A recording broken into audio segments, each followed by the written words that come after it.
오미크론 변이가 폭증하면서 코로나 신규 확진자가 13,000명을 넘었습니다.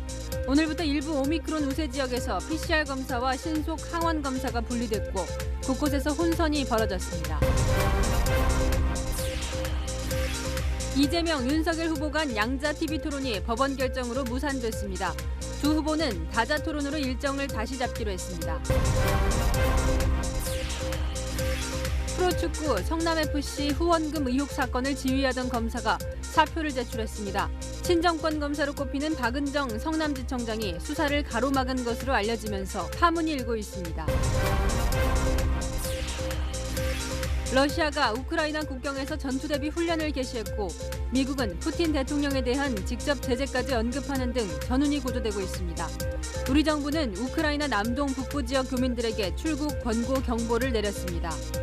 주재원 가족들, 어린이, 유학생 먼저 출소하는 게 좋겠다라고 한 50분에서 100여 분 정도는 출소할 걸로 예상이 됩니다. 김원웅 광복회장이 국회 안에서 광복회가 운영하는 카페 수익금 수천만 원을 유용했다는 의혹이 제기됐습니다. 국가보훈처가 감사에 나섰습니다.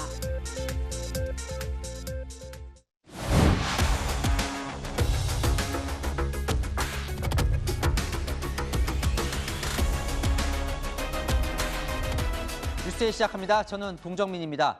코로나 환자 발생 2년 만에 처음으로 하루 확진자 10,000명을 넘었습니다. 매일 폭증하면서 이 기록을 갈아치우는 상황인데요. 그래서 이 그러니까 정점이 어디일까가 중요한데 미국은 하루 확진자 80만 명까지 갔었죠. 김부겸 국무총리는 하루 3만 명을 정점으로 봤지만 20만 명을 이야기하는 전문가들도 있습니다.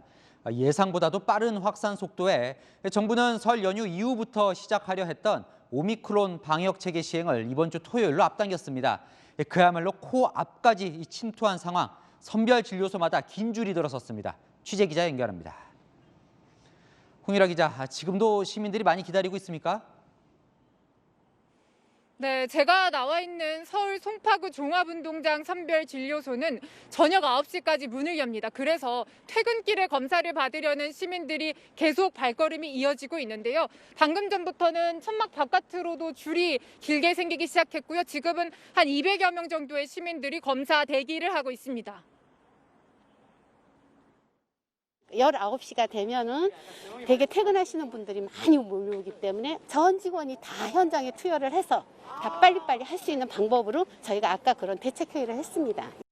오늘 하루 13,000명이 넘는 확진자가 쏟아지면서 서울과 경기도 곳곳의 선별진료소에는 불안한 시민들이 몰렸습니다. 경기도 고양과 인천의 드라이브스루 선별진료소에도 차량이 한꺼번에 몰리면서 긴 줄이 생겼습니다. 전파력 강한 오미크론의 확산세에 대중교통을 이용하는 시민들은 걱정이 태산입니다.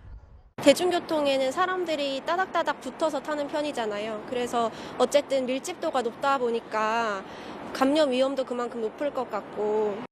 회사 근처 식당을 이용하는 직장인들도 불안하긴 마찬가지. 식당을 이용을 하지 말아야 되나? 뭐 그런 생각도 들고 뭐 도시락도 사실 방법을 생각도 해봤는데 하루 이틀도 아니고 매일 그렇게 하긴 좀 버겁기도 하고요. 뭐 어떻게 해야 될지 사실 모르겠어요. 질병관리청은 오미크론의 전파력을 델타의 3배로 가정하면 3월 말 확진자가 12만 명까지 늘어날 수 있다고 전망했습니다. 지금부터 당분간은 특히 언제 어디서든 감염되어도 이상하지 않은 위험한 시기라고 판단하고 있습니다. 문재인 대통령은 오미크론 대응에 K방역 성적표가 달렸다며 총력 대응을 지시했습니다. 채널A 뉴스 홍미라입니다. 오미크론 확산세가 심한 일부 지역은 오늘부터 변경된 방역 체계가 적용이 됐습니다. 그러니까 신속 항원 검사에서 양성 판정이 나온 사람만 PCR 검사를 받을 수 있게 한 건데요. 헷갈리신다는 분들이 많은데 장하얀 기자의 혼란스러운 현장 보도 보시고 아는 기자가 감염이 의심되면 어떻게 해야 하는지 알기 쉽게 설명드리겠습니다.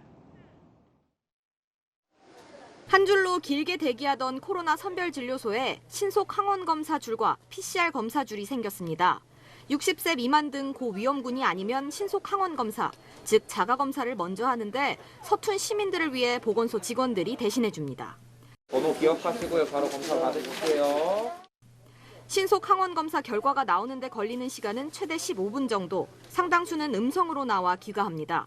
50번에서 94번까지 음성이고요. 확인 결정하시는 분들 아니면 오늘 나왔으니까 가시면 돼요, 집으로. 111번 양성 나왔어요. PCR로 보내주세요.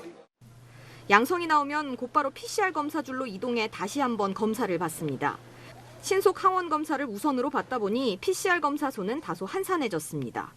PCR 검사를 진행하지 않다 보니까 이제 좀 언성이 높아지시는 분들도 있고 이전보다 더 많이 복잡해진 느낌이에요. 시민들은 귀찮게 2번씩 검사할 필요가 있느냐며 정확도 높은 PCR 검사를 요구합니다. 지금 뭐 오미크론이나 뭐 변이 바이러스가 많이 나왔잖아요. 빨리 잡고 할 거면 정확성 높은 게 낫지 않을까요? 동네 병원에서도 신속 항원 검사와 PCR 검사가 시작됐습니다. 일반 환자와 동선이 겹치는 걸 막기 위해 병원 외부에 가건물 진료소와 천막 대기소를 각각 만들었습니다. 코로나 고위험군은 PCR 검사를 바로 할 수 있습니다. 이런 오미크론 대응 검사 체계는 오는 토요일부터 전국 256개 선별 진료소로 확대 적용되고 연휴가 끝나는 다음 달 3일부터는 전국 호흡기 전담 클리닉과 동네 병 의원 등으로 확대됩니다. 채널A 뉴스 장하얀입니다.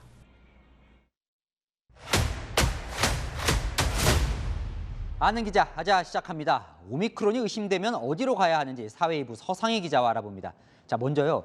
오미크론 이 증상은 어떻습니까? 어디가 아프면 오미크론 아니냐 의심을 해야 하는 거예요? 제가 확진자 95% 이상인 오미크론 감염자인 영국에서 확진된 분과 이야기를 나눠봤는데요. 먼저 들어보시죠.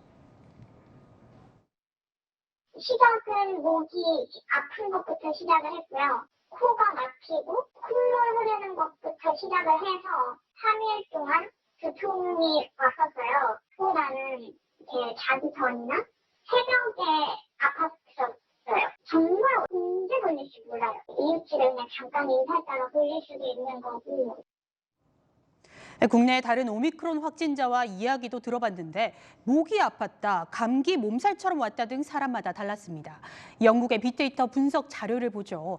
오미크론 확진자들이 가장 많이 보고된 5가지 증상, 콧물, 두통, 피로, 재채기, 인후통 순이었습니다. 저 증상이 델타 때와는 좀 다른 건가요? 연구가 필요하지만 일단 연구진은 현재까지는 델타와 오미크론의 뚜렷한 차이는 발견하지 못했다고 밝혔는데요.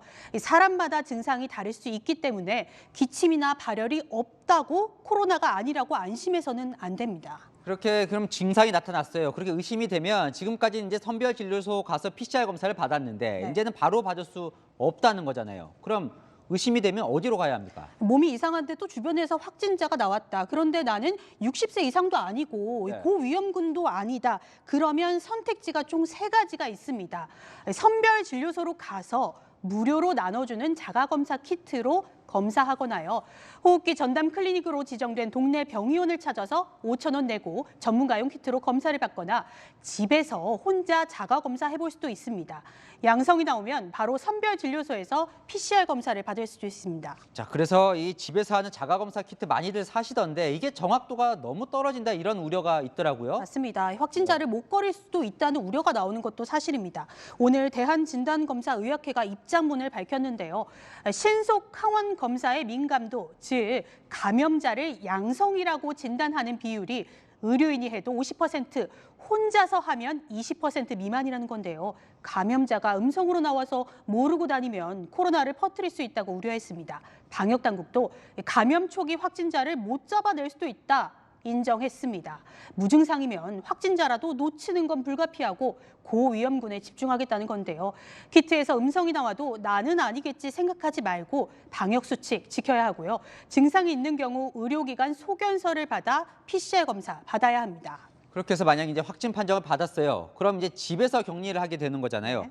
그러다가 아프면 그러면 치료는 어디서 받습니까? 일단 재택치료를 관리하는 병의원에서 비대면 진료로 약을 처방받을 수도 있습니다. 대면 진료도 가능합니다. 보건소에 요청을 하고 사전 예약을 한 뒤 방역 택시 등을 타고 단기 외래 진료센터라는 곳으로 가는데요.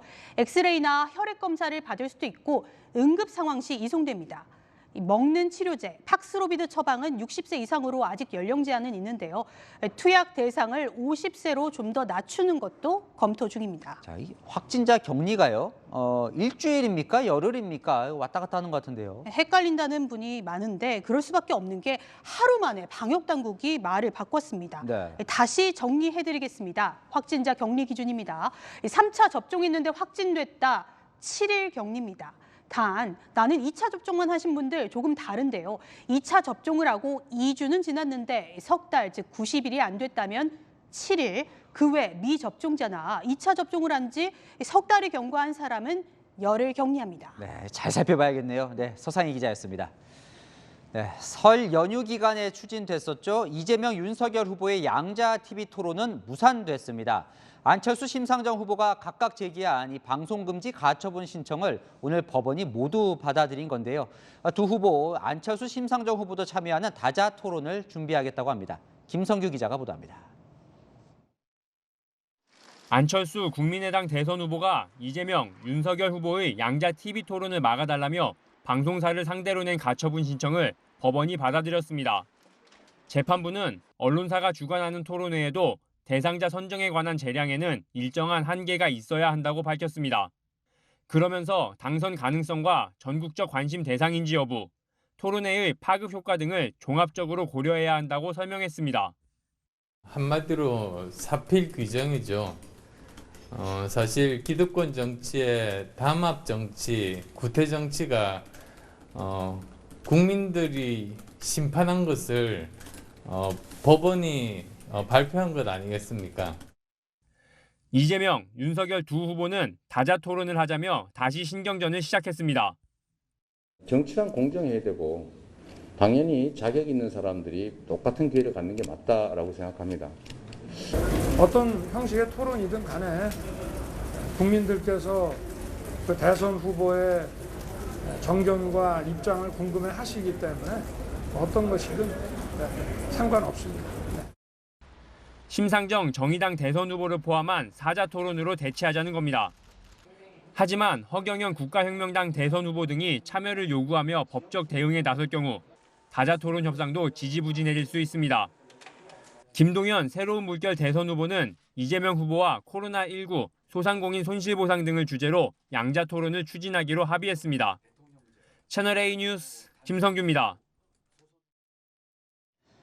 이재명 후보와 관련된 성남FC 후원금 의혹이 다시 주목받고 있습니다. 이 사건을 수사하고 있던 차장검사가 달리 방법이 없었다며 돌연 사표를 냈습니다. 무혐의 났던 이 사건을 재수사해야 한다고 요구했지만 직속 상관이 뭉갰다는 건데요. 그 상관, 추미애 전 장관 곁에서 윤석열 당시 검찰총장 징계를 주도했던 박은정 성남지청장입니다. 검찰총장이 경위 파악을 지시했습니다. 김민공 기자입니다. 성남 일화축구단이 성남시장이 구단주인 성남FC로 바뀐 건 지난 2014년. 당시 시장은 이재명 더불어민주당 대선 후보였습니다. 한국 최고의 프로축구단 성남FC 파이팅! 지난 2018년 야당은 관내 대기업의 민원 해결 대가로 성남FC가 160억 원 상당의 후원금을 받았다며 고발했습니다. 경찰은 수사에 나선 지 3년 3개월 만인 지난해 9월 이재명 후보 등에 대해 무혐의 결론을 내렸습니다. 하지만 고발인은 이의를 제기했고 수원지검 성남지청이 재수사를 할지 검토에 들어갔습니다. 그런데 이 업무를 맡은 박하영 성남지청 차장검사가 어제 돌연 사표를 냈습니다. 박 차장검사는 검찰 내부망에 더 근무할 수 있는 다른 방도를 찾으려 노력해봤지만 달리 방법이 없었다고 사직 이유를 밝혔습니다. 그룹 들국화의 노래 산호라면을 직접 부른 음성 파일도 함께 올렸습니다. 박 차장검사는 성남지청이 사건을 직접 재수사하거나 경찰에 보안 수사를 요구하자는 의견을 냈지만 직속 상관인 박은정 성남지청장이 반대한 걸로 전해졌습니다. 친정부 성향으로 알려진 박 지청장은 지난 2020년 법무부 감찰 담당관으로 윤석열 검찰총장의 징계를 주도한 인물입니다. 성남지청 측은 수사 종결을 지시하거나 보안 수사 요구를 막았다는 내용은 사실이 아니라고 해명했습니다. 하지만 김호수 검찰총장은 신성식 수원지검장에게 경위 파악을 지시했습니다. 채널A 뉴스 김민곤입니다. 국민의힘은 지금 보신 이 검사의 사의 표명과 관련해서 권력형 비리를 덮으려는 제2의 대장동 사건이라며 특검을 요구했습니다. 반면 민주당은 특혜가 아닌 정상적인 기업 유치라고 반박을 했는데요. 이 맞붙은 정치권 소식 최선 기자 보도 보시고 아는 기자와 이번 사건 속으로 들어가 보겠습니다. 국민의힘은 국회 법사위 전체 회의에서 권력형 비리 덮기라며 공세를 폈습니다. 지청장이 맡고 있어요. 이거 완전히 있는 죄를 덮는 검찰의 모습, 이 모습이 사실이라면 검찰은 정말 무도한 검찰이 되는 겁니다. 장관님이 이렇게 적재적소에 배치한 검사장과 지청장들이 여권 후보인 이재명 후보의 수사를 다 뭉개고 있습니다. 성남FC는 제2의 대장동이에요. 더불어민주당은 수사 권위 묵살은 없었다는 성남지청의 입장을 부각시켰습니다. 성남지청에서 오늘 보니까 보도자료를 또 배포한 것 같아요. 사실 무근이다. 이재명 민주당 후보는 광고비 지원 의혹에 대해 기업 유치의 일환이었다는 점을 강조했습니다. 기업 유치하려고 열심히 이렇게 하면 그거를 기업에 왜 혜택 줬냐고 욕하는 사람들이에요. 아니 기업을 납치를 해옵니까? 혜택을 줘야 기업이 오지. 이런 생각 가진 사람들이 경제를 살리겠습니까? 그러면서 대기업의 성남FC 후원을 둘러싼 대가성 의혹 제기는 재탕 삼탕 공격일 뿐이라고 반박했습니다. 채널A 뉴스 최선입니다.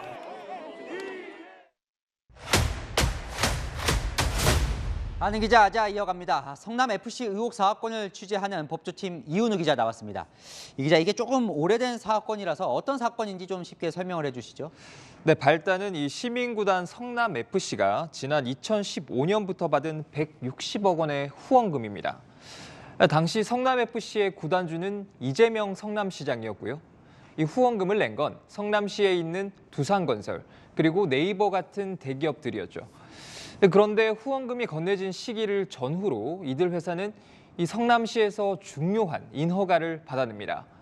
두산건설은 정자동에 있는 병원 용지예요. 이 사옥을 지을 수 있도록 토지 용도가 변경됐고요. 그래서 땅값이 올랐습니다. 그리고 네이버 역시 이 정자동에 제2사옥을 짓는 허가를 받았는데 이 출입로가 인근 분당수서간 고속화도로와 연결이 돼서 이 접근성이 좋아진 거죠. 마침 인허가권자인 시장이 구단주인데다 후원을 낸 시기와 인허가를 받은 시기가 공교롭게도 겹치다 보니까 당시에 야당이 특혜 아니냐 이런 의혹을 제기한 겁니다. 그런데요, 만약에 이제 혜택을 주고 성남FC 후원금을 받았다, 그러면 뭐가 문제가 되는 겁니까? 특히 이재명 후보 관련해서요. 네, 지난 2018년에 야당이 이 후보를 고발한 혐의가 제3자 뇌물죄입니다. 이 공무원이 부정 청탁을 받고 자신 말고 제3자에게 뇌물을 받게 할 때 적용되는 혐의인데요. 야당은 이 사건에서 성남FC를 이 제3자라고 보고 있죠. 쟁점은 이 기업들의 후원금과 이 성남시가 내준 인허가 사이의 관련성, 대가성을 입증할 수 있느냐였습니다. 이 해당 기업들은 의혹을 부인하고 있는데요. 네이버는 지역사회 공헌 차원이었다 이렇게 부인을 했고, 두산은 공식 입장이 없다고 밝혔습니다. 그런데 이 구단 운영에 160억 원 이렇게 많은 돈이 드는지 이제 의문인데, 자, 성남시청은 아직 관련 자료를 공개하지 않고 있어요. 그래서 이런 이제 시청자 질문이 들어왔습니다. 공개를 거부하는 건 뭔가 숨기고 싶은 게 있어서 그런 거 아니냐? 네. 네, 성남시는 이 후원금 사용 내역 일체를 제출하라는 이 국회의원 요구에 대해서요, 이런 사유를 댔습니다. 이 성남FC 법인의 영업상 비밀 관련 사항이라서 현행법상 공개하지 않을 수 있다고 한 거죠. 하지만 이 같은 법조항엔 위법 부당한 사업 활동으로부터 국민의 재산을 보호해야 할 땐 공개할 수 있다는 조건도 있습니다. 추후에 수사 상황에 따라서 성남시가 관련 자료를 공개해야 하는 상황도 벌어질 수 있는 거죠. 국민의힘은 이재명 후보가 구단주일 땐 160억 원에 달했던 후원금이 지난해는 9억 원으로 확 줄었다면서요. 이 돈이 어디에 쓰였는지 구체적으로 들여다봐야 한다고 주장하고 있습니다. 그런데 이 의혹이 이제 한번 수사를 했다가 무혐의가 났던 거잖아요. 그래서 이제 시청자 질문이 하나 더 들어온 건데, 무혐의가 났던 사건인데 왜 다시 수사를 하냐? 거꾸로 말하면 이 박하영 차장검사는 뭐가 의심스러워서 재수사해야 한다고 주장을 했던 겁니까? 네, 사표를 낸 박하영 성남지청 차장검사의 지인들 얘기를 한번 들어봤는데요. 네. 박 차장검사가 경찰 등의 수사 기록을 살펴보고 처음엔 검찰에서 직접 재수사를 해야 한다, 이렇게 주장을 했다고 합니다. 그런데 직속상관인 박은정 성남지청장이 이견을 보이자 그럼 경찰의 보안 수사를 요구하게 해달라, 이렇게 말을 했다는데 이마저 받아들여지지 않았다는 거죠. 적어도 박 차장검사가 경찰의 무혐의 결론을 그대로 수용하지는 않았다는 겁니다. 그런데 이 박 검사가 일지를 남겼다면서요? 뭐 이 사건 관련된 거라고 하는데 그 일지 내용이 이제 궁금해집니다. 네, 박 차장검사가 수사 관련 문서와 검사들끼리 주고받은 문자 메시지 등을 따로 보관 중이라고 전해지는데요. 자신의 요구가 정당했다, 이런 걸 추후에 입증하려는 목적으로 보입니다. 네. 그런데 박 차장검사는 이 검찰 내부망에 사직의 글을 올리면서요, 자신이 직접 부른 이 산호라면이라는 노래 음성 파일을 첨부하기도 했죠. 제가 직접 들어봤더니 상당히 체념한 듯한, 그러면서 조금은 울먹거리는 듯한 목소리였거든요. 직속상관과의 이 지속적 갈등으로 인한 이 감정이 담긴 것 아니겠냐, 이런 분석도 나오고 있습니다. 검찰 내부에선 이 박 차장검사가 재수사를 요구한 이유가 타당했는데도 이 직속상관이 뭉갰다면 직권남용에 해당할 수 있다는 그런 해석도 나옵니다. 박은정 지청장은 추미애 법무장관 시절에 이 법무부 감찰 담당관으로 재직하면서요, 윤석열 당시 검찰총장 징계 국면을 주도한 인물이기도 하죠. 추 전 장관 측근이자 친정부 성향으로 분류되는 이유입니다. 자, 이게 논란이 되니까요. 김호수 검찰총장이 오늘 이제 경위를 파악해봐라 지시를 했어요. 뭐가 그럼 달라지는 겁니까? 네, 김호수 검찰총장이 오늘 이 성남지청을 담당하는 수원지검장에게 경위를 파악하라고 지시를 했는데요. 그런데 신성식 수원지검장 역시 추 전 장관 시절에 검사장으로 승진을 한 인물이고요. 윤석열 당시 검찰총장에 대한 징계위원회에 참석하기도 해서 사실상 친정부 성향의 인물로 분류되고 있거든요. 그래서 제대로 된 경위 파악이 될 수 있겠냐, 이런 우려도 검찰 안팎에서 나오고 있습니다. 네, 계속 지켜봐야겠군요. 네, 사회부 이은우 기자였습니다. 여론조사를 읽어드리는 여론보다로 이어갑니다. 오늘은 채널A의 대선 여론조사 결과를 전해드립니다. 민주당 이재명, 국민의힘 윤석열 후보의 지지율이 오차 범위 내에서 접전을 벌이는 것으로 나타났습니다. 또 다른 여론조사에선 상승세를 보이던 안철수 국민의당 후보 지지율이 하락세로 돌아섰습니다. 이민찬 기자가 정리했습니다. 3월 9일 대통령 선거에서 누구에게 투표할지 물었습니다. 민주당 이재명 후보 33.3%, 국민의힘 윤석열 후보 37.2%로 오차범위 내에서 팽팽하게 맞섰습니다. 이 두 후보의 지지율을 지난달 발표된 조사와 비교해봤습니다. 이 후보 2.2%포인트 하락했고 윤 후보는 2.6%포인트 상승했습니다. 이 밖에도 오늘 3개 기관에서 여론조사 결과가 발표됐는데요. 이 두 개의 조사에선 윤 후보가 이 후보를 오차범위 밖에서 앞섰고 나머지 한 조사에선 오차범위 내 접전으로 나타났습니다. 특히 안철수 국민의당 대선 후보의 지지율 변동이 눈에 띕니다. 일부 조사에서 안 후보 지지율 한 자리 숫자를 기록한 건데요. 지난달 초 2.5%에 불과했던 안 후보 지지율 한 달 만에 12.2%까지 올랐습니다. 하지만 오늘 발표된 조사에선 2주 전보다 2.4%포인트 떨어지며 하락세로 돌아선 모양새입니다. 결국 대선이 임박해오면서 중도층 유권자들이 표심을 빠르게 결정하고 있고 그 과정에서 당선 가능성에 대한 고려가 중요하게 작용하기 때문이라고 생각합니다. 이 설명절 이후 윤 후보 부인 김건희 씨의 공개 활동, 야권 단일화 논의 등에 따라 안 후보 지지율이 또 한 번 출렁일 수 있다는 전망도 나옵니다. 채널A 뉴스 이민찬입니다. 보신 것처럼 지지율이 박스권에 갇혀있는 이재명 더불어민주당 후보는 더 이상 네거티브를 하지 않겠다는 선언을 했습니다. 하지만 90분 만에 윤석열 후보에 대한 비판을 재개했는데요.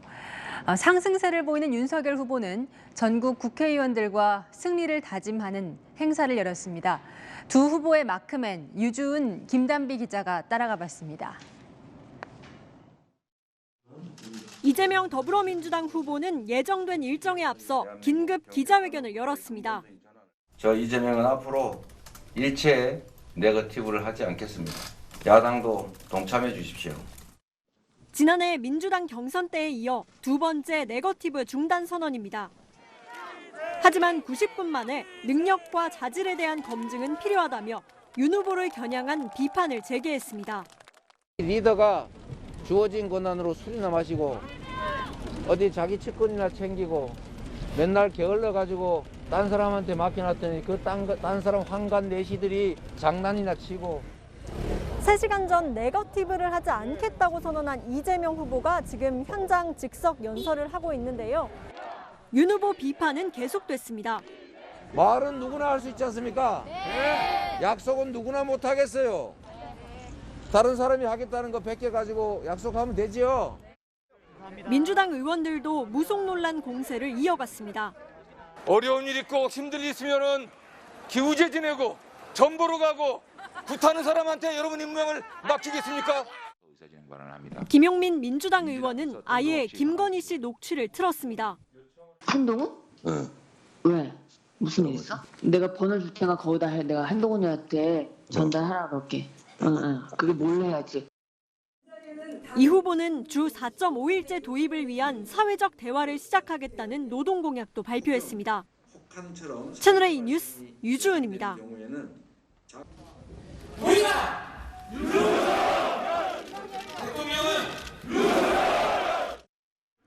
국민의힘 윤석열 후보는 오늘 필승 결의대회에 참석했습니다. 지금 윤석열 후보가 연단에 서서 대선 승리를 위해 원팀을 강조하고 있는데요. 국민의힘 소속 국회의원과 당협위원장이 이렇게 한자리에 모여서 정권 교체를 외치는 건 처음입니다.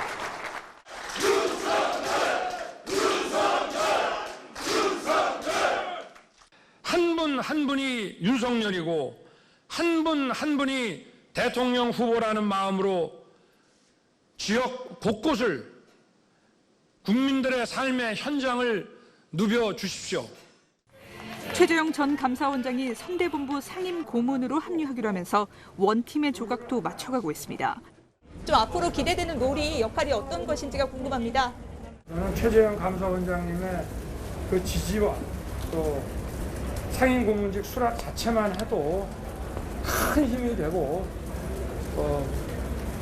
아마 많은 도움을 주실 거로 기대하고 있습니다. 홍 의원은 오늘 행사에 불참했습니다. 내일 이준석 대표가 홍 의원을 만나 갈등 봉합을 시도합니다. 홍준표 의원님하고는 좀 어떻게 계속 말씀 나누시는지 궁금해서요.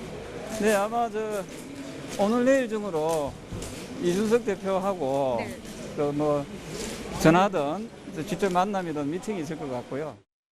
경선 당시 홍준표 캠프 선대위원장을 지낸 조 의원은 홍 의원과 오늘 직접 통화했다며 갈등 해결이 잘 될 거라고 말했습니다. 채널A 뉴스 김단비입니다.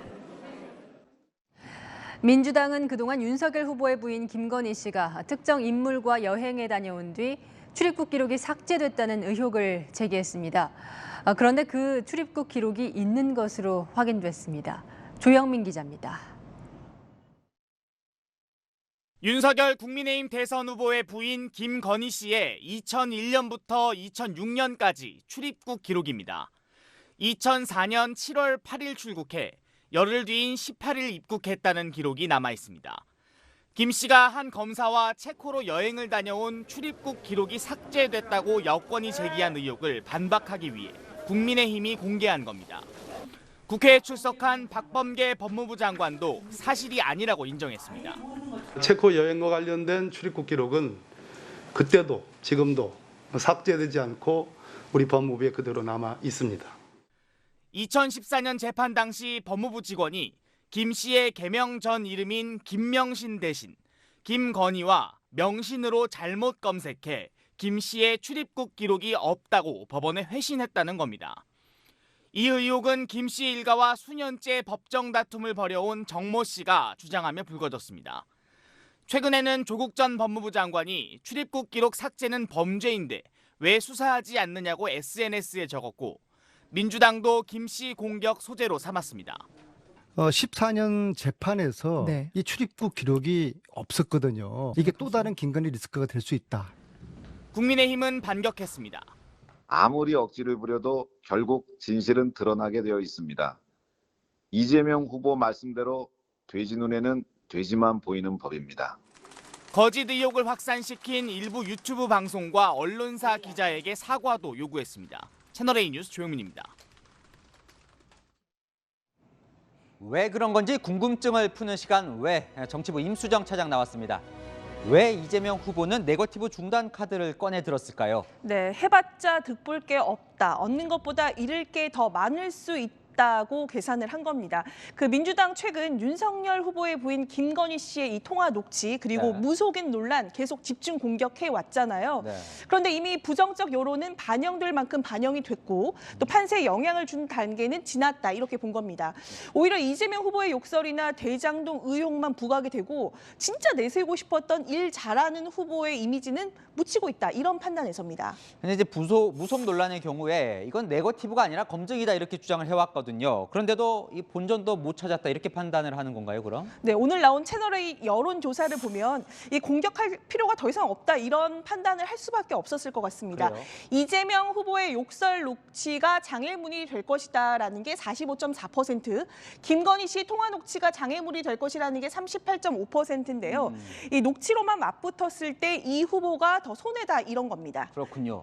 그런데 왜 오늘 이 선언을 했을까요? 네, 설 연휴 사실상 사흘 뒤에 시작이 되잖아요. 이 설 연휴 때 만들어질 민심을 이 후보에게 더 유리하게 가져가겠다 이런 네. 겁니다. 나는 네거티브 같은 것 안 한다 이런 명분도 쌓고요. 이 네거티브 중단을 내가 먼저 했다 이런 이슈도 선점하겠다는 거죠. 어젯밤에 그 이재명 캠프 회의에서는 이 종로 무공천에 이어서 이 정치 개혁으로 보여줄 수 있는 게 뭐가 있을까 더 고민을 하다가 네. 이 네거티브 중단 카드까지 나왔다고 합니다. 그렇군요. 자, 그럼 이 선언이 효과가 있을 것 같습니까? 임 차장 보기엔? 지난 민주당 경선 과정에서 그 이낙연 후보와 네거티브 공방 세게 벌인 적 있잖아요. 그랬죠. 그때 처음으로 이재명 후보 네거티브 중단 선언을 했습니다. 그때는 이제 당내 경선이었기 때문에 내부 총질해서는 안 된다 이런 여론이 있었고 네. 그렇기 때문에 그때는 뭐 호응도 있었고 효과도 좀 있었어요. 그랬군요. 하지만 이번에는 그 여야가 사활을 건 싸움을 하고 있기 때문에 효과를 볼지는 좀 두고 봐야 될 것 같습니다. 그럼 이제 이게 궁금한데요. 이제 무속 논란 이런 문제 제기는 안 하는 겁니까? 민주당에서? 뭐 안 한다고는 하고 있지만 네. 글쎄요. 장담할 수 없을 것 같습니다. 이재명 후보 자질과 능력은 검증하겠다면서 윤석열 후보를 향해서 뭐 술이나 마신다 이런 표현을 썼거든요. 오늘 그런 표현을 썼어요. 네. 이 발언 네거티브인지 검증인지 좀 헷갈립니다. 네, 뭐 내가 하면 검증, 뭐 남이 하면 네거티브 이런 말도 있었는데 크게 뭐 달라질 건 없을 것 같기도 하네요. 네, 임수정 차장이었습니다. 여야 후보들이 분야별로 공약을 발표하고 있는데 빠지지 않는 게 수당을 주겠다는 겁니다. 그러니까 현금을 주겠다는 거죠. 분야별 수당 다 모으면 이 기본소득 되겠다는 말도 나오는데요. 체크맨 최수연 기자가 출동해서 따져봤습니다. 청년에게 연간 100만 원에 병사 월급 200만 원 맞습니다. 저는 한 25조 원 내지 30조 원.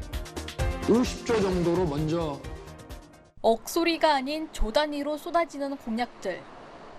이재명 민주당 후보는 연금 지급 전 소득이 없는 노년층을 겨냥해 연 120만 원의 장년 수당 도입을 약속했습니다. 여기에 청년, 예술인, 농어촌, 만나는 연령과 직군마다 기본소득 공약을 쏟아내고 있습니다. 사실상 전 국민 기본소득이나 다름없는데 취업 준비생 면접수당 같은 모르면 놓치는 깨알 수당도 많습니다. 윤석열 국민의힘 후보는 아이가 태어나면 1년간 매달 100만 원씩 부모급여를 주겠다고 약속했습니다. 또 임신할 때마다 60만 원의 바우처 제공, 2세까지 가족 양육수당 월 30만 원 지급 같은 각종 현금 살포 공약을 내놨습니다.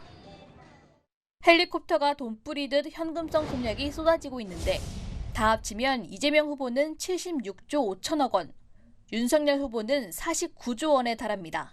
여기다 손실보상 등 코로나19 극복 지원에 이 후보는 최대 100조, 윤 후보는 최대 150조를 얘기하는데 이것까지 더하면 200조 가까이 필요합니다. 돈을 준다는데 뭐 싫어할 사람은 어디 있겠어요. 그래서 뭐 그것도 도움이 될 것 같긴 한데 뭐 그건 일시적인 거고 지금 공무원들은 한 3년 하는 것 같고 일반 직장 사람들이 이제 1년을 하고 있는데 그 기간을 좀 형평성 있게 결국에는 뭐 다 그거 젊은 젊은 세대들이 다 갚아야 될 저거고 그러니까 어차피 빚이잖아요. 그러니까 그거 뭐 국민만 시달림 받는 거지 뭐 나중에 따지고 보면. 그러니까 저는 그거에 대해서는 반대예요. 어찌 됐든지. 현금 살포, 혹하지만 마음은 불편한 공약이란 반응입니다. 채널A 뉴스 최순입니다. 김원웅 광복회장이 광복회 수익금으로 개인 옷을 사고 안마를 받는데 수천만 원을 썼다는 의혹이 제기됐습니다. 국가유공자 자녀들에게 장학금을 주기 위한 사업이었다는데요. 국가보훈처가 감사에 나섰습니다. 김지혁 기자입니다. 광복회가 국회 사무처와 협약을 맺고 서울 여의도 국회의사당에서 운영 중인 카페입니다. 수익금 전액을 국가유공자 후손 장학 사업에 사용한다며 임대료도 면제받았습니다. 그런데 김원웅 광복회장이 이 카페 수익금 4,500여만 원을 유용했다는 의혹이 제기됐습니다. 광복회 전 간부가 김원웅 회장의 지시로 안마비와 이발비, 의상비 등을 카페 수익금으로 대납해왔다고 한 언론을 통해 폭로한 겁니다. 이 간부는 이발소와 한복업체 이용료가 찍힌 김 회장 수행비서의 통장 사본을 증거로 제시했습니다. 국가보훈처는 곧바로 감사에 나섰습니다. 사실 확인 결과에 따라 행정처분, 형사고발 등 모든 조치를 취하겠다고도 밝혔습니다. 국정감사 때 이미 밝혀진 내용이에요. 보훈처가 우리 광복회를 관리 감독할 의무와 이제 책임 있는 부서인데 미온적으로 대처했다는데 큰 문제가 있다고 저희는. 한 시민단체는 김 회장 등 3명을 업무상 횡령 혐의로 경찰에 고발하기도 했습니다. 반면 광복회 측은 채널A에 오히려 횡령 사실을 폭로한 전 간부가 김 회장도 모르게 대납했던 것이라고 반박했습니다. 여름에 뭐 한복 뭐 행사 가려면 이제 맞추고 오잖아요. 그럼 이제 지가 결정한 거야. 김 회장 측은 수행비서가 정상적으로 회계 처리를 한 줄로만 알았다고 맞서는 가운데 감사와 수사를 통해 시시비비를 가리게 됐습니다. 채널A 뉴스 김지혁입니다.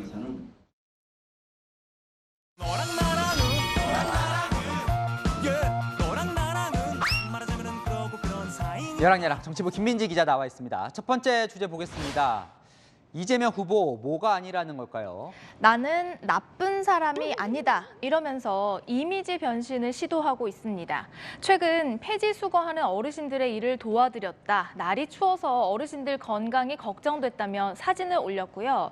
또 어제 전해드렸던 이재명 후보의 눈물도 이 돌아가신 어머니를 회상하다가 흘린 것이었습니다. 어머니가 소중해서 이제 형에게 욕설을 할 수밖에 없었다. 이런 게 이제 이 후보 이야기니까요. 네. 좀 이렇게 효심이 깊은 그런 모습 부각하려는 거겠죠. 네, 요즘은요 특히 유세 현장에서 자주 하는 말이 있습니다. 저 그렇게 무서운 사람, 나쁜 사람 아닙니다. 제가 악마처럼 보입니까? 저를 안 본 사람들은 머리에 분명히 뿔이 나고 눈은 이렇게 생겨가지고 꼭 무슨 마귀처럼 생겼다 이렇게 생각합니다. 형제 갈등, 욕설 같은 부정적 이미지에서 빨리 벗어나야 한다는 위기의식이 강해 보입니다. 네, 다음 주제 보겠습니다. 자녀가 뭐길래 선거철에는 뭐 후보 자녀들도 큰 관심을 받죠. 네, 안철수 후보의 딸 설희 씨가 얼마 전 미국에서 잠시 귀국했는데요. 아빠를 돕고자 온라인 유세에 나섰습니다. 정치인 안철수보다는 안철수가 어떤 사람인지 그냥 아빠로서 어떤지 보여드렸으면 합니다. 미국 학교에서 젊은 연구자상도 받은 인재라죠. 자, 아빠로서 안 후보 자랑스럽겠어요. 네, 미국 스탠퍼드대에서 박사 학위를 받고 연구원 과정에 있는 딸이 기특하다면서 자랑도 했는데요. 가족 관련 의혹에 휩싸인 다른 후보들과의 차별화에 나섰다는 해석입니다. 한편 이재명 후보 장남과 관련해서는 군병원 특혜 입원 의혹이 제기됐습니다. 그러니까 저 환자복을 입고 있는 사람이 이제 이 후보 장남이라는 거죠. 네, 2014년 8월 날짜인데요. 친구가 수통, 그러니까 성남의 국군 수도병원에서 널 본 듯하다 이렇게 쓴 댓글도 있죠. 네, 국민의힘은 경남 진주 소재 부대에 근무하던 이 씨가 성남병원에 입원한 거는 당시 성남시장이었던 이 후보가 특혜를 준 것 아니냐고 주장했는데요. 게다가 이 씨의 국군 수도병원 입원 사실을 기록한 문서가 없다면서 연달아서 특혜 입원을 덮으려는 것 아니냐는 의혹도 제기됐습니다. 그러니까 아까 본 저 사진이 국군 수도병원에서 찍은 건 맞습니까? 사실 그건 확실치가 않은데요. 다만 저희가 군을 통해 이 씨가 발목 부상으로 그 병원에 입원했던 건 맞다고 확인은 했습니다. 민주당은 모든 과정은 법과 원칙에 따라 진행됐고 어떠한 특혜도 없었다고 반박했습니다. 네, 마지막 주제 보겠습니다. 미풍이냐 폭풍이냐. 민주당 이제 86 용태 이야기인데 어떻게 되고 있습니까 지금? 네, 사흘 전 김종민 의원이 공론화했었죠. 정치를 바꾸자, 그렇지 못하면 그만두고 후배에게 물려주자면서 86 용태론에 불을 지폈는데요. 어제 이 송영길 대표도 이제 총선 불출마하겠다며 기름을 부었죠. 네, 하지만 추가로 더 타오르지는 않고 있습니다. 새롭게 총선 불출마 선언한 86은 없죠? 없습니다. 그래도 대략 지금 고민 중이신 분들이 잘 안 보입니다. 확실하게 명확하게 이야기한다라는 건 없는 것 같습니다. 워낙 당내 예민한 문제라서 이재명 후보도 특정 정치인의 진퇴 문제는 말하기 어렵다면서 조심스러워하고 있습니다. 아직 사실 다음 총선도 많이 남았는데 물러나라고 떠다밀긴 또 쉽진 않겠죠. 네, 그러다 보니까 문제를 제기한 김종민 의원도요, 좀 슬쩍 한 발 뺐습니다. 의원님도 86이시잖아요. 용퇴하실 겁니까? 용퇴 문제가 핵심이 아니고요. 이 제도를 용퇴시키기 위해서 우리가 힘을 합치자. 용퇴 대상이 사람이 아니라 제도였다는 건데요. 86 정치인이기도 한 김우영 민주당 선대위 대변인은 이런 걸 요설이라 한다면서 행동하지 않는 말의 정치라고 꼬집었습니다. 자, 이 길거리를 청소하는 이 사진은 뭘까요? 민주당 김용민 의원이 이재명 후보가 남양주에 온다면서 이 당원들과 함께 쓰레기 줍는 사진을 어제 올렸던 겁니다. 지금은 삭제가 됐지만 관련 기사에는 이 후보가 수령님이냐 같은 비판 댓글이 여러 개 달렸는데요. 국민의힘에서는 민주당 586이 용퇴하면 무슨 소용이냐면서 참 한심하다는 반응을 내놨습니다. 내가 먼저 달라지겠다는 자세가 없는 한 쇄신에 큰 감동은 없을 것 같습니다. 네, 같은 지역구에선 이 3선 이상을 못하게 하는 쇄신안도 있었는데요. 중진 의원들이 받아들일지도 궁금합니다. 여랑야랑이었습니다. 네, 어제 광주 아파트 붕괴 사고 현장에서 실종자 1명이 최종 확인됐습니다. 현장 연결해서 구조 상황 물어보겠습니다. 자, 김태형 기자, 어제 이 시간에 실종자 발견 속보를 전해드렸는데 곧 가족들 품으로 돌아올 수 있을까요? 안타깝지만 아직까지 구조는 하지 못했습니다. 지금 이 구조대원들이 추가 실종자가 발견된 건물 27층을 집중적으로 수색하고 있습니다. 어제는 핏자국과 작업복을 발견을 했는데요. 오늘은 추가 실종자의 신체 일부를 확인했습니다. 그런데 이 실종자가 있는 지금 27층에 들어가는 게 쉽지 않습니다. 그래서 그보다 한층 더 위인 28층의 진입로를 만들고 있습니다. 이 건물 안쪽이 무너지면서 벽만 위태롭게 서 있고 굳어버린 시멘트 덩어리와 철근이 겹겹이 쌓여 있는 상태입니다. 어제 실종자를 찾은 건 이번에도 구조견 소백이었습니다. 앞서 첫 번째 실종자를 찾아낸 베테랑 구조견입니다. 어제 오후 27층 안방 쪽 석고벽을 향해 짖는 등 반응을 보였습니다. 구조대원이 장비로 벽을 부수고 들어가 핏자국과 작업복을 확인했습니다. 실종자 가족들은 마지막 작업 위치를 볼 때 27층 근처에 다른 실종자들도 있을 것으로 보고 있습니다. 당국도 남은 실종자 4명을 찾기 위해 애를 쓰고 있습니다. 중앙구조본부에서 16명, 7개 시도에서 구조대원 14명이 새롭게 현장에 투입됐습니다. 오늘 송영길 더불어민주당 대표가 그곳 현장에 찾아왔다가 항의를 받았다고요? 네, 그렇습니다. 오늘 아침에 송영길 더불어민주당 대표가 현장에 왔습니다. 분위기는 차가웠고 항의는 쏟아졌습니다. 결국 송 대표는 가족 텐트에 들어가지 못했습니다. 거부합니다. 해결하고 오세요. 해결하고. 결국 송 대표는 임시로 만들어진 중앙사고수습본부 사무실로 발길을 돌려야 했습니다. 실종자 가족들은 선거 때만 읍소를 하더니 현장에 온 건 국민의힘보다 늦었다고 성토했습니다. 이준석 국민의힘 대표는 하루 앞선 어제 현장을 찾은 바 있습니다. 지금까지 광주 신축 아파트 붕괴 현장에서 채널A 뉴스 김태훈입니다. 그동안 코로나로 숨진 사망자의 유족들은 가족의 얼굴도 한번 보지 못하고 화장장으로 떠나보내야 했습니다.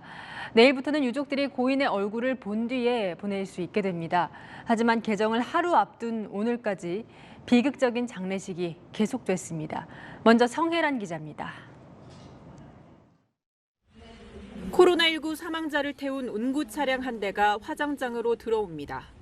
쓸쓸히 관이 옮겨진 자리엔 희뿌연 소독약이 뿌려집니다. 마지막 얼굴도 못 본 채 아버지를 떠나보낸 유족은 비통함을 감출 수 없습니다.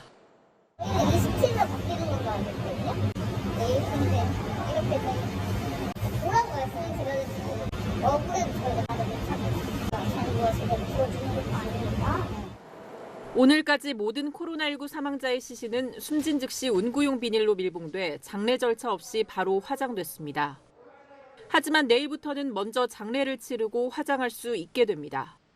입관 전 참관실 유리창 너머로 시신백 안에 고인의 얼굴을 보고 애도의 시간을 가질 수 있습니다. 다만 과도한 접촉이 발생하는 염습은 하지 않습니다. 방역당국은 그동안 시신에서 코로나 바이러스가 전파된 사례는 보고된 바 없다며 세계보건기구 권고 등을 바탕으로 장례 지침을 변경했다고 밝혔습니다. 세계보건기구가 시신 감염의 과학적 근거가 없다고 발표한 건 지난 2020년 3월이었습니다. 지난해 국정감사에서 개정이 필요하다는 지적이 나온 지도 석 달이 지나서야 유족들이 가족의 마지막 모습을 볼 수 있게 됐습니다. 채널A 뉴스 성혜란입니다. 진작 바꿨으면 얼마나 좋았을까요? 지난 2년 동안 코로나로 세상을 떠난 6,600명 넘는 사람들이 가족과 마지막 인사도 못 나누고 화장터로 가야 했습니다. 유족들은 소송도 검토하고 있습니다. 이어서 우현기 기자입니다. 지난달 17일 코로나19로 아버지를 떠나보낸 40대 최모 씨. 임종 직전 중환자실 모니터 화면으로 잠깐 얼굴을 본 게 마지막이었습니다. 화장이 돼야 된다는 거는 들었는데 그 과정에서 정말 얼굴 한 번도 못 뵐지는 몰랐거든요. 화장터 먼발치에서 시신이 운구되는 걸 바라보는 게 전부였습니다. 아버지가 수의를 입었는지도 알 수 없었습니다. 한자복 입으셨을 거예요라고 그냥 그렇게만 들은 거지 정말 알몸에 기저귀 하나 차고 가셨을 수도 있는 상황. 그런 거를 상상하면 너무 가슴이 미어지는 거죠. 지난 2020년 1월 국내에 코로나19 바이러스가 유입된 이후 사망자는 오늘 0시 기준으로 6,620명. 정부가 장례 지침을 바꾸기까진 2년이 걸렸습니다. 돌아가신 그 망자가 기침 재채기를 하는 건 아니기 때문에 직접 접촉을 피한다든지 안전 조치를 하면 되는 것이거든요. 유족은 분통이 터집니다. 마지막 인사를 제대로 못 드렸다는 그 마음이 사실 쉽게 가라앉진 않아요. 이렇게 두고두고 생각나고 정부에서 이제 먼저 떠나보는 유가족들한테 제대로 된 사과를 해야 된다고 보거든요. 유족들은 정부의 비과학적 장례 지침으로 애도의 기회마저 빼앗겼다며 소송을 제기하는 방안도 검토 중입니다. 나라를 상대로 소송을 해서 이게 뭐 계란으로 발치겠지만 어쨌든 이게 제 아버지의 돌아가신 분들의 이제 명예를 조금이라도 좀 저희가 다시 잡을 수 있다 그러면. 채널A 뉴스 우현기입니다. 이번에는 시청자의 제보로 만든 뉴스 전해드립니다. 오피스텔을 분양받았는데 공사가 10개월이나 빨리 끝났습니다. 그런데 많은 주민들이 잔금이 없어서 입주는 못하고 연체료만 내게 된 상황입니다. 전민영 기자가 취재했습니다. 지난달부터 입주가 시작된 23층짜리 오피스텔. 335세대의 입주가 예정돼 있지만 3분의 1은 텅 비었습니다. 분양 당시 입주 예정일은 올해 10월. 그런데 공사 기간이 단축되면서 지난해 12월로 바뀌었습니다. 10개월이나 앞당겨지면서 100여 세대가 잔금을 마련하지 못했기 때문입니다. 10개월이 땡겨져 버리니까 지금 뭐 당장 어떻게 해야 되겠다는 계획 자체가 안 서요. 너무 저희들한테는 횡포 아닌 횡포가 아닌가. 문제는 지난 11일부터 부과되기 시작한 연체료 부담입니다. 입주 전까지는 무이자이던 중도금 대출에도 이자가 붙고 관리비도 내야 합니다. 분양가 1억 9천여만 원의 오피스텔을 분양받은 입주민은 잔금을 치를 때까지 매달 120만 원을 내야 한다고 호소합니다. 또 어느 정도 시간이 필요한데 소유권 이전 등기도 나지 않은 상태에서 관리비까지 내라는 거는 이거는 좀 부당하지 않나. 주민들은 일방적인 통보가 부당하다며 항의했지만 건설사는 요지부동입니다. 계약서에도 입주 예정일은 공정에 따라 변경될 수 있다고 적혀 있다는 겁니다. 입주 예정일이 변경된다 하면은 주 별도 통보한다고 다 적혀 있고 계약서대로 다 진행을 했고요. 전문가들은 10개월이나 앞당기는 건 약관을 무리하게 해석한 거라고 지적합니다. 한두 달 정도는 익스큐즈가 되지만 10개월씩 이렇게 막 그렇게 땡겨놓고 변동될 수 있으니까 그거 지켜야 되지 않느냐라고 하는 거는 계약의 해석으로서는 그렇게 나오기는 좀 어렵다는 겁니다. 인천시도 입주일을 조정하라고 시정 권고를 내렸지만 아무런 조치가 없어 법적 대응을 검토 중입니다. 채널A 뉴스 전민영입니다. 우크라이나 사태 속보입니다. 우리 외교부도 우크라이나의 출국 권고에 해당하는 여행경보 3단계를 발령했습니다. 현지 교민들에게 분위기 물어봤습니다. 염정원 기자입니다. 눈 덮인 활주로에서 전투기가 출격하고 우크라이나와 국경이 맞닿은 벨라루스에는 미사일 발사 차량까지 집결했습니다. 러시아는 우크라이나 국경 3곳에 병력 6천여 명과 전투기 60여 대를 배치하며 전투 대비 훈련을 시작했습니다. 아라비아 해역에서 벌이는 중국과의 해상 훈련도 공개하며 미국을 자극했습니다. 러시아 6해공군이 모두 투입돼 서방을 압박하는 가운데 미국은 푸틴 러시아 대통령을 직접 겨냥했습니다. Would you ever see yourself personally sanctioning him if he did invade Ukraine? Yes, You would? I would see that. 양측이 강대 강으로 맞서며 전운이 짙어지자 우리 대사관 측은 우크라이나 현지 체류 필요성이 높지 않은 우리 국민에 대해 철수를 권고했습니다. 주재원 가족들, 그다음에 어린이, 유학생 먼저 철수하는 게 좋겠다라고 이렇게 결정을 했어요. 그래서 철수 권고를 내렸습니다. 보면 한 50에서 100여 분 정도는 철수할 걸로 예상이 됩니다. 최악의 상황도 가정하며 대피 계획을 세우고 있습니다. 교민 대상자만 구축하고 그다음에 이제 TF에 피난 캠프를 설치하고 진짜 비상사태 때는 뭐 전세기라든가 이런 거를 이제 준비할 수 있도록 그 단계적 대응을.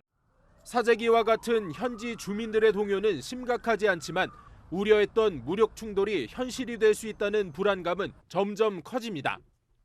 푸틴 러시아 대통령 한 사람의 생각이 많이 좌우되는 상황이기 때문에 혹시 만약의 경우를 대비해서 우크라이나 일부 국민들이 자원에서 훈련을 받고 있고 우리 외교부는 우크라이나 남동북 지역 12개 주에 여행경보 3단계를 적용해 출국 권고를 내렸습니다.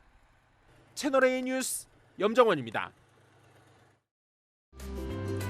희뿌연 초미세먼지가 전주 도심을 집어삼켰습니다. 전주뿐만 아니라 오늘 전국 곳곳의 먼지 수치는 평소의 2배 정도 높아 대기질이 좋지 못했는데요. 내일도 오염물질은 빠져나가지 못하면서 충청과 일부 남부 지역을 중심으로 탁한 하늘이 이어지겠습니다. 미세먼지가 심한 날이더라도 2-3시간마다 10분쯤은 환기를 시키는 게 좋다고 합니다. 참고하시기 바랍니다. 내일부터는 기온이 차츰 내려가겠는데요. 극심한 한파 수준은 아니지만 이맘때 겨울만큼 춥겠습니다. 내일 낮 동안 강원 북부 동해안은 빗방울이 떨어지겠고요. 그 밖의 지역은 가끔 구름만 지나겠습니다. 내일 서울과 대전의 아침 기온은 영하 5도로 오늘보다 3도에서 4도 정도 낮겠습니다. 한낮에 서울은 3도, 대구는 8도로 남부지방은 비교적 온화하겠습니다. 휴일엔 영동과 경남, 제주에 비나 눈이 오겠고요. 설 당일엔 큰 추위 없이 맑겠습니다. 날씨였습니다. 요즘 젊은 세대들은 바짝 벌고 빨리 은퇴하는 게 꿈이라고 합니다. 그런데 불행하게도 현실은 OECD 국가 중 70대 초반 연령 고용률 1위, 빈곤율도 1위. 노인이 되어도 쉴 수 없는 게 우리 현실이죠. 게다가 지금 청년들 노인 될 쯤엔 이 국민연금도 고갈이 난다죠. 대선 후보들 청년 표심 얻겠다며 당장 돈 주는 공약만 내놓는데 이런 청년 공약은 안 내나요? 마침표 찍겠습니다. 노후 걱정 없는 나라 뉴스 마칩니다. 감사합니다.